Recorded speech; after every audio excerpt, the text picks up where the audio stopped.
بسم اللہ الرحمن الرحیم الحمدللہ رب العالمین والصلاة والسلام علی اشرف الانبیاء والمرسلین وعلی آلہ وصحبہ اجمعین۔ ناظرین محترم، سورہ المائدہ اور چھٹا پارہ آیت نمبر 27، مشہور و معروف واقعہ قرآن پاک میں حابیل اور قابیل کا تذکرہ۔ ایک قصہ بھی ہے اور بہت بڑی اس کے اندر عبرت بھی ہے تمام عامت الناس، تمام بنی نوع انسان کے لیے۔ فرمایا یاد کرو، پڑھو وہ قصہ آدم کے دو بیٹوں کا جو کہ سچی خبر ہے، جب دونوں نے ایک ایک نیاز پیش کی تھی، یعنی قربانی دی تھی۔ قربانی جو ہے لفظ قرب سے نکلا ہے، حصول قرب کے لیے بندہ چاہتا ہے میں اپنے رب کے قریب ہو جاؤں۔ دیکھیے قربانی جو ہے پہلے قرب آتا ہے، الف نون یا بعد میں ہے، کاف را با پہلے قرب، تو گویا حصول قرب کے لیے اللہ کی بارگاہ میں اس کے قبولیت کے خواہش کے لیے بندہ یہ پیش کر رہا ہوتا ہے کوئی نہ کوئی نذرانہ۔ تو یہاں فرمایا جب دونوں نے نیاز اور قربانی پیش کی تو کیا ہوا؟ ظاہر ہے دونوں میں سے ایک قبول ہونی تھی، فَتُقُبِّلَ مِنْ أَحَدِهِمَا، ایک کی قربانی قبول ہو گئی اور دوسرے کی نہ ہوئی۔ اب دو رویے یہاں پر پیدا ہوئے، دو انسانوں کے اندر دو رویوں نے جنم لیا۔ ایک کی قربانی قبول ہوئی، ظاہر ہے فطری طور پہ وہ خوش تھا، اور دوسرے کی قربانی قبول نہیں ہوئی تو وہ پریشان۔ اور اب یہاں بھی ایک سبق ہے کہ اگر کہیں قبولیت نہیں آئی تو مایوسی کا شکار نہیں ہونا، کیونکہ جب آپ مایوسی کا شکار ہوں گے تو شر کے ٹریک پر چڑھیں گے اور پھر ایک خرابی سے کئی ہزار خرابیاں جنم لیں گی، جیسے کہ یہاں پر ہوا۔ اس واقعے کے اندر قابیل اور حابیل دونوں آدم علیہ السلام کے بیٹے ہیں، اور آدم علیہ السلام سے جب سلسلہ توالد و تناسل کا آغاز ہوا، آگے اولاد اور بچوں کا سلسلہ شروع ہوا، تو اس وقت اللہ کا نظام اور قدرت یہ تھی کہ ایک بیٹا اور ایک بیٹی ایک حمل سے پیدا ہوتے تھے شروع میں۔ جب حابیل اور قابیل کی ولادت ہوئی تو اس شریعت کی روح سے حضرت جناب جو آدم علیہ السلام ہیں ان کے بیٹے حابیل اور قابیل، ایک کلیمہ، ایک خاتون، ایک لڑکی جو آدم علیہ السلام کی صاحبزادی اور بیٹی ہیں، جس وقت ان کی ولادت ہوئی تو قابیل جو حابیل کے بھائی، دونوں سگے بھائی ہیں، آدم علیہ السلام کے بیٹے ہیں، لیکن ان کے ساتھ پیدا ہونے والی ان کی سگی بہن ہے، اس کے ساتھ اس کا نکاح نہیں ہو سکتا تھا۔ طریقہ یہ تھا کہ پہلے حمل میں پیدا ہونے والے لڑکے کی شادی بعد والے حمل میں پیدا ہونے والی لڑکی سے ہوتی تھی، اور پہلی لڑکی کی شادی بعد والے لڑکے سے ہوتی تھی۔ اب یہ حسن اتفاق تھا، اور اس میں ایک آزمائش کا پہلو تھا کہ حابیل اور قابیل جو ہیں ان دونوں کے اندر اختلاف پیدا ہو گیا، اور قابیل نے یہ خواہش کی کہ جو اس کے ساتھ لڑکی پیدا ہوئی ہے، یعنی جو اس کی حقیقی بہن تھی لیکن اس کے محض خوبصورت ہونے کی وجہ سے اس کی نیت میں فتور پیدا ہوا، اور اس نے کہا کہ میں اسی سے شادی کروں گا، اور اس پر اختلاف ہو گیا، اور اختلاف یہاں تک پہنچا کہ آدم علیہ السلام کی بارگاہ میں گیا، اور آپ نے فرمایا کہ اچھا تم اللہ کی بارگاہ میں قربانی پیش کر لو، جس کی قربانی اللہ قبول فرما لے گے اس کی رائے پر عمل ہو جائے گا۔ چنانچہ حکم ہوا، ایک بھائی نے گھاس لی اور ایک بھائی نے یعنی گندم کا ایک گٹھا لیا، اور ایک بھائی نے اونٹ یا بکری کو ذبح کر کے پہاڑ پر رکھ دیا، جو اس وقت کا طریقہ تھا، اور آسمان سے ایک آگ آتی تھی، جس کی قربانی قبول ہوتی تھی اسے جلا دیتی تھی، اور جس کی قبول نہیں ہوتی تھی وہ ایز اٹ از پڑی رہتی تھی۔ اور یہاں یہ بھی مسئلہ سمجھ لیجئے کہ پہلی کسی امت میں قربانی کا کوئی جانور امت خود نہیں کھا سکتی تھی۔ یہ اس امت کا خاصہ ہے کہ قربانی بھی تم کرو، ثواب بھی تم کماؤ، اجر بھی تم لو، اور گوشت بھی خود کھاؤ۔ یہ لنگر ہے سیدنا ابراہیم خلیل علیہ السلام کا اس امت کے لیے، اور اللہ کے حبیب علیہ السلام، ورنہ پہلے اس کی اجازت نہیں تھی کہ جناب آپ گوشت کھائیں، نہیں، گوشت جلا دیتی تھی آگ، وہ قبول ہو گئے، تو اور جس کو نہیں جلایا وہ پڑا ڈیمیج و ضائع ہو گیا، لیکن وہ غیر مقبول ہوا۔ اب یہاں اختلاف پیدا ہو گیا، اور قابیل نے اس بات کو قبول نہیں کیا، یعنی اس قربانی کے عدم قبول نے اس کو اور برانگیختہ کر دیا۔ اس کے نتیجے میں جناب آدم علیہ السلام حج پر تشریف لے گئے تھے، پیچھے دونوں بھائیوں میں جھگڑا ہوا، اور قابیل نے حابیل کو قتل کر دیا۔ یہ تاریخ انسانی میں پہلا قتل تھا، اور نبی کریم علیہ الصلاۃ والسلام نے فرمایا اب قیامت تک جتنے قتل ہوں گے سارے کے سارے قابیل کے نامہ اعمال میں جائیں گے۔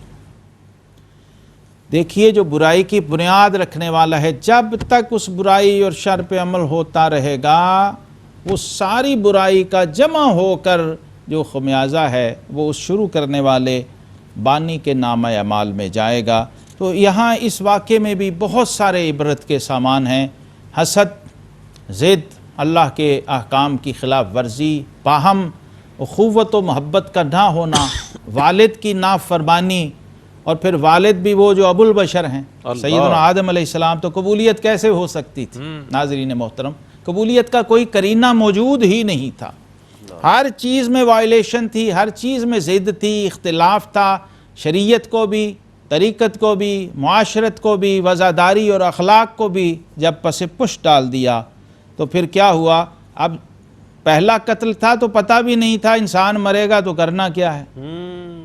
اب کیا ہوا کہ قاتل مقتول کو کندھے پہ اٹھائے پھر رہا ہے کہ اب میں کیا کروں؟ وہاں بھی اللہ رب العزت نے رہنمائی فرمائی، ایک کوا بھیجا،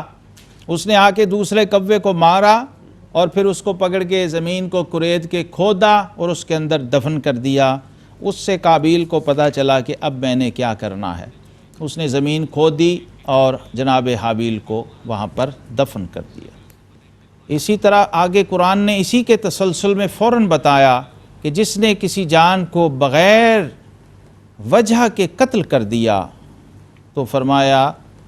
یا زمین میں فساد کیا تو گویا اس نے فَكَأَنَّمَا قَتَلَ النَّاسَ جَمِيعًا، یعنی ایک انسان کا قتل اللہ کے نزدیک ساری انسانیت کے قتل کے برابر ہے۔ اور فرمایا وَمَنْ أَحْيَاهَا فَكَأَنَّمَا أَحْيَا النَّاسَ جَمِيعًا، اور جس نے کسی ایک جان کو بچا لیا یعنی اس کی وجہ سے اس کی زندگی بچ گئی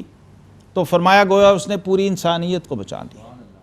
اب یہاں تو اجر و ثواب اور نیکی کی بات ہی نہیں ہے، یہ تو سمجھیے کہ ایک اتنا بڑا عمل ہے اللہ کی بارگاہ میں کہ اللہ رب العالمین نے جو انسانی حرمت اور انسانی جان کی عظمت ہمیں بیان کی ہے، یہ وہی شخص کر سکتا ہے جس کے پیش نظر وہ جذبہ موجود ہے۔ اس لیے اصول یہ ہے کہ آدمیت احترام آدمی، واہ واہ واہ، آدمیت احترام آدمی، باخبر شو از مقام آدمی۔ کیا بات ہے، سبحان اللہ۔ ہمیں آدمیت کا مقام جب سمجھ آئے گا تو یہ فتنے فساد، یہ شر، یہ دہشت گردیاں، یہ ظلم و ستم، یہ غصب، یہ ظلم، تب اس سے ہم بچیں گے۔ اسی تسلسل میں یہاں سورہ المائدہ میں ایک اور واقعے کی طرف اشارہ ہے جو مدینہ منورہ میں حضور صلی اللہ علیہ وسلم کے موجود ہوتے ہوئے پیش آیا تھا۔ یہ قبیلہ عرینہ کے کچھ لوگ تھے جو مدینہ منورہ میں آئے تھے، یا عرینہ ایک جگہ تھی جہاں سے یہ لوگ آئے تھے، اور انہوں نے آ کر حضور صلی اللہ تعالیٰ علیہ وسلم کے پاس قیام کیا تھا اور ایمان لے آئے تھے، اسلام قبول کر لیا تھا۔ بیمار ہو گئے تو ان کی تیمارداری بھی کی گئی تھی، وہ 70 کے قریب لوگ تھے، لیکن کہتے ہیں جب یہ تندرست ہو کے ٹھیک ٹھاک ہو کے واپس جانے لگے تو وہاں سے کچھ اونٹ چوری کر کے لے گئے۔ اس زمانے میں بھی ایسے لوگ تھے، جاتے ہوئے اونٹ چوری کر کے لے گئے۔ اب جس وقت حضور صلی اللہ علیہ وسلم نے ان کے پیچھے صحابہ اکرام کو بھیجا حضرت عبداللہ بن یسار رضی اللہ عنہ کی قیادت میں، تو کہ انہیں پکڑ کے لائیں۔ جب ان کو پکڑ کے لائے حضور صلی اللہ علیہ وسلم کی خدمت میں تو ان کو بڑی سخت سزا دی گئی، اور ان کی ہاتھ اور ان کے پاؤں چوری کی جو سزا ہے اس میں کاٹ دیے گئے۔ اللہ تبارک و تعالیٰ نے اس پر یہ آیات نازل فرمائیں کہ جب بھی کسی مجرم کو بھی سزا دیں تو اس اصول کو یاد رکھیں کہ جتنا جرم اس نے کیا ہے اتنی سزا اسے دی جائے۔ اب چونکہ ہاتھ پاؤں کاٹنے کے ساتھ ساتھ ان لوگوں کو قتل بھی کر دیا گیا تھا، اور حضور صلی اللہ تعالیٰ علیہ وسلم کے ہوتے ہوئے صحابہ اکرام علیہم رضوان سے یہ عمل ہوا تھا، اس لیے قرآن نے فوراً رہنمائی فرمائی کہ ایسی صورت میں اتنا ہی اس پر تعزیر ہوگی جتنا اس نے جرم کیا ہوا ہے۔ ہاں وہ لوگ جو محارب فی اللہ ہو جاتے ہیں، جو محاربہ یعنی دہشت گردی اور بغاوت اور سرکشی اور کسی اسلامی اسٹیٹ کی رٹ کو چیلنج کرتے ہیں، بغاوت کرتے ہیں اور ایک پیرلل سٹیٹ بنانے کی کوشش کرتے ہیں، ان کے لیے بھی قرآن نے اگلی آیات کے اندر وضاحت فرما دی ہے، اگر ایسا کوئی کرے یحاربون اللہ ورسولہ، دین اور شریعت کو چیلنج کرے اور فساد فی الارض کا مرتکب ہو، تو پھر قرآن کہتا ہے کہ اس کو بھرپور سزا دی جائے گی اور اس کی سزا قتل ہوگی اور شدید ترین سزا ہوگی، اس کے ہاتھ پاؤں بھی کاٹنا جائز ہوں گے اور زمین کو اس کے وجود سے پاک کرنا بھی درست ہوگا۔ سورہ مائدہ کی معروف آیت نمبر 35 میں اللہ نے ایمان والوں سے خطاب کیا، ایمان والو اللہ سے ڈرو اور اس کی طرف وسیلہ ڈھونڈو اور اس کی راہ میں جہاد کرو اس امید پر کہ تم فلاح پاؤ۔ دیکھیے قرآن پاک کی نص آ گئی ہے وَابْتَغُوا إِلَيْهِ الْوَسِيلَةَ۔ کتنی بڑی غلط فہمی ہے لوگوں میں، پتہ نہیں وسیلے سے دشمنی کیوں ہے، حالانکہ انسانی زندگی میں وسیلے کے بغیر کوئی ایک قدم نہیں اٹھا سکتا۔ معاشرتی ہمارے رویوں میں بھی وہ کہتے ہیں کہ بندہ بندے کا دارو ہے، انسان کو انسان کی کیا، انسان کے علاوہ ہمیں پودوں کی ضرورت ہے، ہمیں آکسیجن کی ضرورت ہے، ہمیں سورج چاند کی ضرورت ہے، ہوا کی ضرورت ہے، دھوپ سے بچنے کے لیے سائے کی ضرورت ہے۔ تو یہ ہم عالم اسباب میں رہتے ہیں، یہاں پر سبب کی نفی نہیں ہو سکتی، کیونکہ سبب ہے ہی اس لیے کہ مسبب نے اسے بنایا ہے اور ہمارے لیے بنایا ہے۔ لیکن کیا اصول دیا ہمیں؟ جہاں ہے تیرے لیے تو نہیں جہاں کے لیے، فرمایا سب کچھ تیرے لیے اور تو میرے لیے ہے، سبحان اللہ، ہر چیز تیری خدمت میں لگی ہے، تو ہماری بندگی اور عبادت میں لگ جا۔ بندے کی معراج اور کمال یہ ہے، لیکن اس بات کو اور اس حقیقت کو فراموش نہ کرو کہ اپنے رب تک رسائی کے لیے تمہیں وسیلہ درکار ہے، اور یہ وسیلہ یاد رکھیے ناظرین مکرم، مخلوق کی طرف سے اختیار نہیں کیا گیا ہے، یہ اللہ کی طرف سے اختیار کیا گیا۔ انبیاء کرام کو بھیجنا، اولیاء کرام کا آنا اور بندوں کی رہنمائی فرمانا، رشد و ہدایت کے سارے اسباب و سامان فراہم کرنا، یہ سب اللہ کا دیا ہوا پروگرام ہے اور اللہ تبارک و تعالیٰ کی مشیت اور منشا ہے انسان وسیلہ کو۔ شاہ ولی اللہ صاحب محدث دہلوی سے لے کر اوپر بڑے بڑے مفسرین تک سب نے لکھا کہ اللہ کی طرف وسیلہ ڈھونڈو، یعنی کوئی ایسا مرشد اور ایسا شیخ اور ایسا راہبر جو تمہیں گائیڈ کر کے رہنمائی کر کے تمہارے رب سے واصل کر سکے۔ اللہ تبارک و تعالیٰ نے ہماری شریعت کے اندر اعمال صالحہ کا وسیلہ بھی جائز قرار دیا ہے،